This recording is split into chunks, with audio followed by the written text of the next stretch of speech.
Hello, everybody. There's a lot of big developments in the interest rate and inflation space, and the central banks are all having different reactions to it. But there are some signals that are very important to all of us. Some of you might say, what does all the central banks gizmo got to do with all of us? No, there's a lot of implication to all of us. And let's watch on to see and what moves Mr. Loo are taking in response to some of these possible changes. So as I said, we are now in a turning point in world interest rates. And what are some of the moves I'm taking right now to profit from it? I'll share with you in this video. As usual, these are my disclaimers. These are things that I do. I didn't tell you what to do. You decide for yourself. And this is for education and entertainment. So a big development in UK inflation rate. The UK inflation rate hit a 2%. 2%. And that's a huge victory for Bank of England, which is a central bank. So just to give you a rough idea, the UK inflation hit a high of 11%. That's even more than US, which hit a high of about 9%. So UK inflation hit a high of 11%, and everybody thought that was a runaway inflation, and that's going to cause hyperinflation. Well, guess what?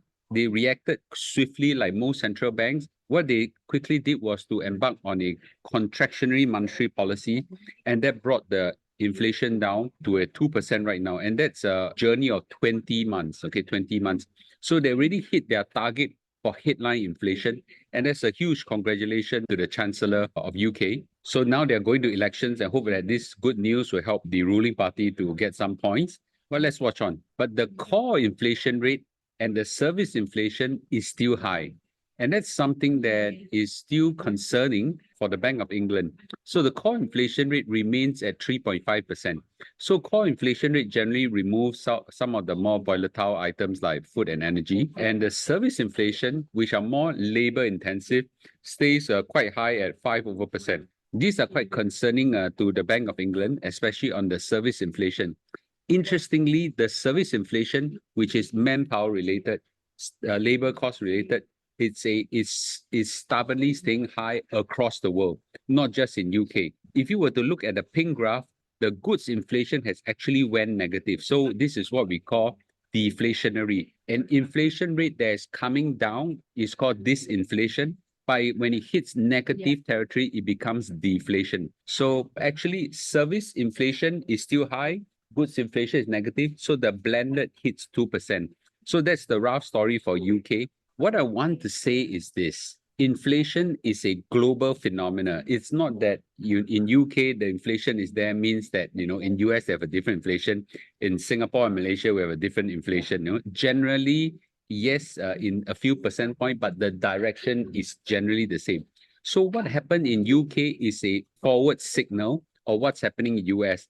I already detected this a couple of months ago, and I briefed everybody that if UK and Europe inflation is coming down, the US inflation is bound to come down.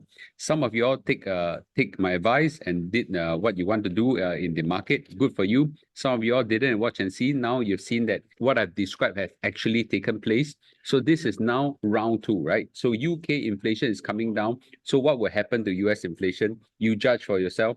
I think there is some congruence and in the direction as well. So right now, what we're seeing is that UK inflation is 2%, Eurozone inflation is now about 2.6%, and the US inflation at 3.3%. I think if UK were to come down, the rest will come down as well. Well, did the Bank of England cut their interest rate? No, they didn't, right? They didn't. They kept the interest rate high at 5.25% ahead of the UK election. But they did send some signals that they are probably going to cut soon. So in a sign that the central bank may be getting close to cutting interest rate, the Bank of England policy minute says the decision to hold rates on hold has been finally balanced by some MCP members, right? So it's basically they think that right now it's about time. It's about time. The indicators of inflation persistence, mainly service inflation and wage growth, have moderated but remain high. So this is the single biggest concern, which is wages. And that has caused service inflation to keep high. So there is a global challenge for world central banks. So most central banks across the world want to lower their interest rate right now, right? They can't wait to lower the interest rate because if they don't lower the interest rate, it will cause the economy to contract and it's stifling their growth. but they don't dare to do it if the Federal Reserve in US don't do it. It cannot be that this is the Federal Reserve in US doing one thing and this is the rest of the world doing the opposite direction. Generally not, okay? The reason is this. If the US hold their interest rate high, okay, and the rest of the world lower their interest rate, money will flow from here to here, right? So whoever lower the interest rate will get an immediate hit on their currency. Their currency will start to depreciate, okay? And therefore, when they depreciate, it will cause imported inflation and cause inflation to spike again. So no countries will dare to do too much, okay, if the US don't do too much. So all are waiting for US Federal Reserve to start lowering the interest rate before they lower their interest rates. So a lot of countries are doing a watch and see, waiting impatiently, to be frank. Some central banks have broke ranks. Let's take a look. So who has already broke ranks and cut interest rate? Interestingly, Switzerland has cut their interest rate twice, okay, twice. And the interest rate now is actually very low, 1.25%. The Eurozone has cut once, okay, I think by 0.25%. Canada has cut interest rate once. Sweden has also cut interest rate once. So there are central banks across the world that has cut interest rate already, but majority haven't, all waiting for US to cut the interest rate. Because as I said, if they broke ranks and cut the interest rate, their currency immediately will have a depreciation as the currency will outflow to the place where it's high interest rate. But they're all clearly very impatient, cannot tahan anymore because this is a pressing thing, okay? So let's watch and see this space, shall we? So we're now in a point of inflection where interest rates are about to cut, okay, about to cut.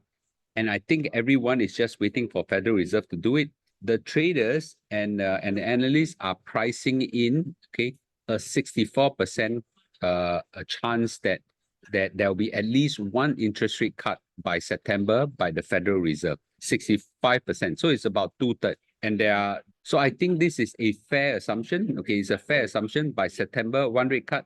And I think it's what we call a hawkish cut, which means that the Federal Reserve will probably cut and tell the whole world that, you know, things are still not very good. You know, we're going to hold on, ready to increase interest rate anytime. You know, y'all don't overreact, that kind of thing. But I think they will cut interest rate by September if all the inflation indicators continue to trend as what we're seeing right now. So I think this is a point of inflection that we are in. So interestingly, when interest rate cuts, okay, two markets will go up. The first market is what we call the stock market, okay? Equities generally will rise when interest rates are cut, especially the high-tech stocks and things like that. But interestingly, if you look at the market right now, they have already reacted to it. As the inflation comes down, the stock market has proactively already start to rise, coupled with, of course, the AI boom and all this kind of thing. So the market has already reacted ahead of possible interest rate cuts. So right now, I think if you enter the stock market, you'll be late in the game. This is my view. I'm not taking any new positions. I've not been taking any positions since 2022 in the stock market. And I just kept what I've purchased, invested there and just let it compound, and it's doing very well. But there is one opportunity that I've said before, and I'll say again in this video. In my humble opinion, the bonds market haven't factored in a interest rate cut enough. I've been watching the bonds market quite closely over the last 2 years. I've discovered something very peculiar. Bond prices are generally reactive to interest rate movements. Okay, the stock market are proactive, towards interest rate movement, and there's a very different behavior. Okay, I'm not saying that it's totally reactive, but it's more reactive. Okay, more reactive compared to the equities market. So bonds market are waiting for interest rate to cut. Now, interest rate has started to cut across different world, and therefore, we have seen bonds prices start to rise already. They will rise more if the interest rate are actually cut in a big way. So in the same breath, in 2021 to 2022, the bond prices fell tremendously in reaction to central bank rate cuts. It was in reaction, okay? Now, the reverse is happening. The bond prices are begin to rise in reaction to possible central banks, but they are rising very slowly. And global bonds are also watching what's happening in this space as well. So my personal opinion is that equities, okay, are more proactive towards interest rate movements. Bonds are more reactive towards interest rate movement. And this is the huge discovery that I've made. So if you recall, close to a month ago, I've said that bonds will start to rise, okay? A bull run is starting, and guess what? It did, okay? It started to rise, okay? We see a graph that goes this way from the point somewhere around where I said. I use TLT, which is a popular US Treasury ETF as a proxy. I'm not saying that this is the counter to buy, okay? I do have some of this, and I'll probably take more positions, but I have quite a lot of other bonds product as well. So I think that as long as interest rate will eventually cut, the TLT and the other bonds prices will start to rise even more than what we are seeing right now. And this is just my opinion. The thing is, everybody hope that the minute you buy, the thing will go up, right? It may not, right? It may not. There'll be a lot of fluctuation and volatility, just as equities have. It will just take time. In closing, I just want to repeat, the stock market, including the bond market, is really a device for transferring money from the impatient to the patient. Many of us in 2022, when the market was so cheap, equities market is so cheap, I was buying and buying and buying and buying, firing every shot after shot after shot after shot, right? Close to $1 million inside. Everybody was saying that, Mr. Loo, you're going to catch a falling knife. The market can go down somewhere, you stupid idiot whatsoever, okay? And guess what, right? Today we look back, right? Those were huge, great decisions, right? A lot of money was made, not just by myself, by those people who are patient and willing to wait. The same thing I think is happening right now to the bonds market, okay? And I'm firmly believe that there will surely be a time when the bond will rise and rise very significantly. But we got to be very patient, right? It could be months, 6 months, to a year before we see some significant gains. But are you willing to wait for that day to come, right? Or do you want to wait until you catch exactly at the lowest point, or exactly at a point where the market will start to rise phenomenally before you go for it? I like to buy things when they're cheap, okay? And after that, don't buy. Like right now, there is a huge bull market right now in the stock market. I don't chase bull. I don't believe in it. Okay, and I believe that it's better to just buy things when they're cheap and just let it compound and live your life, freely as and enjoy the climb. Okay, some of you has adopted the same investment strategy as I did. You send me your screenshots of your gains and profits. Congratulations to you. Okay, I take no credit in this. You make your own decisions. You profit on it. Congratulations. Some of you say, "Oh, Mr. Loo, I missed those opportunities and things like that." Learn from this experience. Okay, and then do better next time. Okay. So with this, thank you for watching. We're happy to discuss this in the Telegram group in Loo1865 or in the comments below in the YouTube channel. Remember, hit like and subscribe, and I'll see you in a day or two. Bye bye.